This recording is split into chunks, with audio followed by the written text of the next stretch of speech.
നമസ്കാരം. മാധ്യമങ്ങളിൽ വരുന്ന വാർത്തകൾ തെറ്റുപറ്റാതിരിക്കാൻ ശ്രദ്ധിക്കേണ്ടത് അധികാരികളാണ്. തെറ്റുകൾ എഴുതിവിടുമ്പോൾ ഇവ എത്തപ്പെടുന്നത് എല്ലാം അപ്ഡേറ്റ് ആകുന്ന ഒരു പൊതുസമൂഹത്തിന് മുന്നിലാണെന്ന കാര്യം ഓർമ്മ വേണം.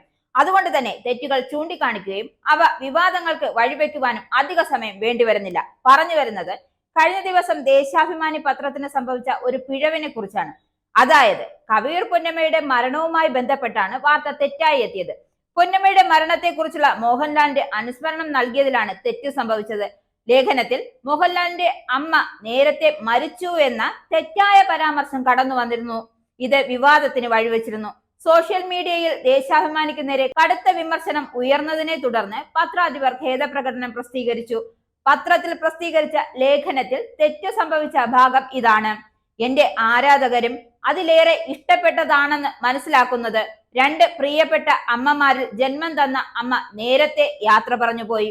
ഇതാ ഇപ്പോൾ അത്രമേൽ ആഴത്തിൽ സ്നേഹിച്ച സിനിമയിലെ അമ്മയും വിട പറഞ്ഞിരിക്കുന്നു എന്നായിരുന്നു അതിൽ പരാമർശിച്ചിരുന്നത്.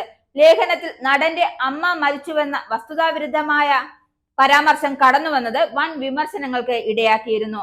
മോഹൻലാലിന്റെ പേരിൽ പ്രസിദ്ധീകരിച്ച ലേഖനത്തിൽ അദ്ദേഹത്തിന്റെ അമ്മ മരണപ്പെട്ടു എന്ന ഗുരുതരമായ തെറ്റുവരുത്തിയ ദേശാഭിമാനി കണ്ണൂർ യൂണിറ്റ് മേധാവിയും ന്യൂസ് എഡിറ്ററുമായ AV അനിൽകുമാറിന് സസ്പെൻഷൻ. ശനിയാഴ്ച പ്രസിദ്ധീകരിച്ച പത്രത്തിൽ അമ്മ പൊന്നമ്മ എന്ന തലക്കെട്ടിലാണ് മോഹൻലാൽ എന്ന പേരിൽ ലേഖനം എഴുതി നൽകിയത്. ദേശാഭിമാനിയിലെ സൈദ്ധാന്തിക പരിവേഷമുള്ള മാധ്യമപ്രവർത്തകനാണ് തെറ്റുപറ്റിയിരിക്കുന്ന അനിൽകുമാർ. EMSന്റെ ജീവചരിത്രം ഉൾപ്പെടെ 80ഓളം പുസ്തകങ്ങൾ അനിൽകുമാർ രചിച്ചിട്ടുണ്ട്. ചിന്താ മാസികയുടെ ചുമതലകളും വഹിച്ചിരുന്നു. അനിൽകുമാറിന് പകരക്കാരനായി കണ്ണൂർ ബ്യൂറോയിലെ സ്പെഷ്യൽ കറസ്പോണ്ടന്റ് P സുരേശനു കണ്ണൂർ യൂണിറ്റിന്റെ ചുമതല നൽകി.